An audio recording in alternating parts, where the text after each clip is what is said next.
Huwa nawaambia watu, na nyie pia nawaambia, maana ni watu.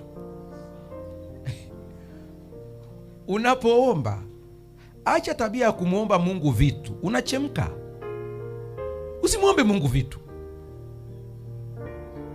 Acha habari ya kumuomba Mungu gari. Unakosea kabisa. Acha habari ya kumuomba Mungu pikipiki au nyumba. Unakosea. Hivyo ni vitu.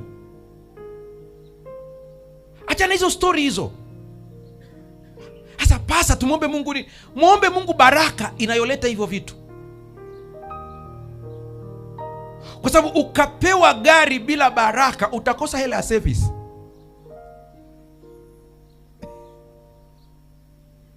Ukamwomba Mungu nyumba bila baraka kuleta nyumba, utashindwa kuimalizia hiyo nyumba.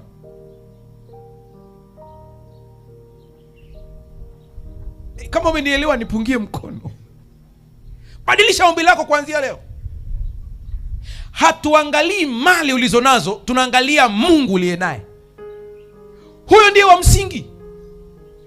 Mnasikia Yesu anaambia wanafunzi wake, utafuteni kwanza ufalme